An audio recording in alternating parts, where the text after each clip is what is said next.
Alright, this is Mr. Stalter. Welcome to my first podcast on how to find parts of the sentence.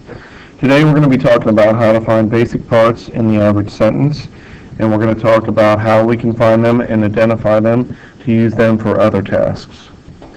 The first thing we're going to do is look at our sentence.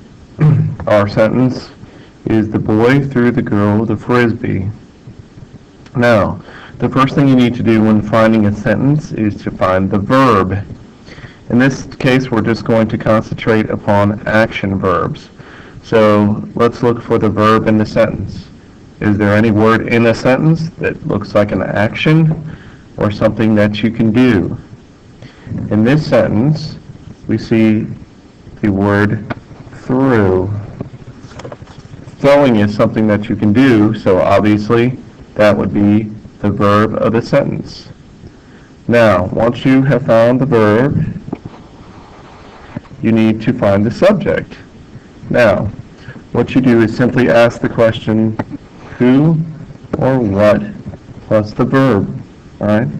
So, who or what threw? And when you ask yourself that, you find that the answer would be the boy, alright?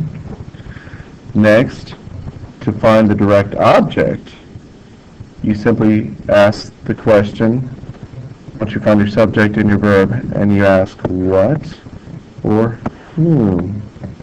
So you would say the boy threw what or whom. Well, obviously the boy didn't throw the girl because he would have to be pretty crazy to do that. So we'll say the boy threw the frisbee. And so once again, we can figure out that right there is the direct object. Okay, so that's your direct object. The boy is your subject. The verb is through. Now, there's one more thing we can answer by asking questions quickly, and that's the indirect object. All you have to do is follow the directions we've done in the past, plus add one more question.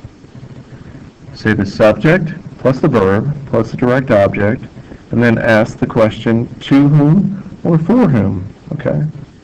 So you just say, the boy threw the frisbee, to whom or what whom, or for whom. And in this case, your answer would simply be the girl. So that is the indirect object.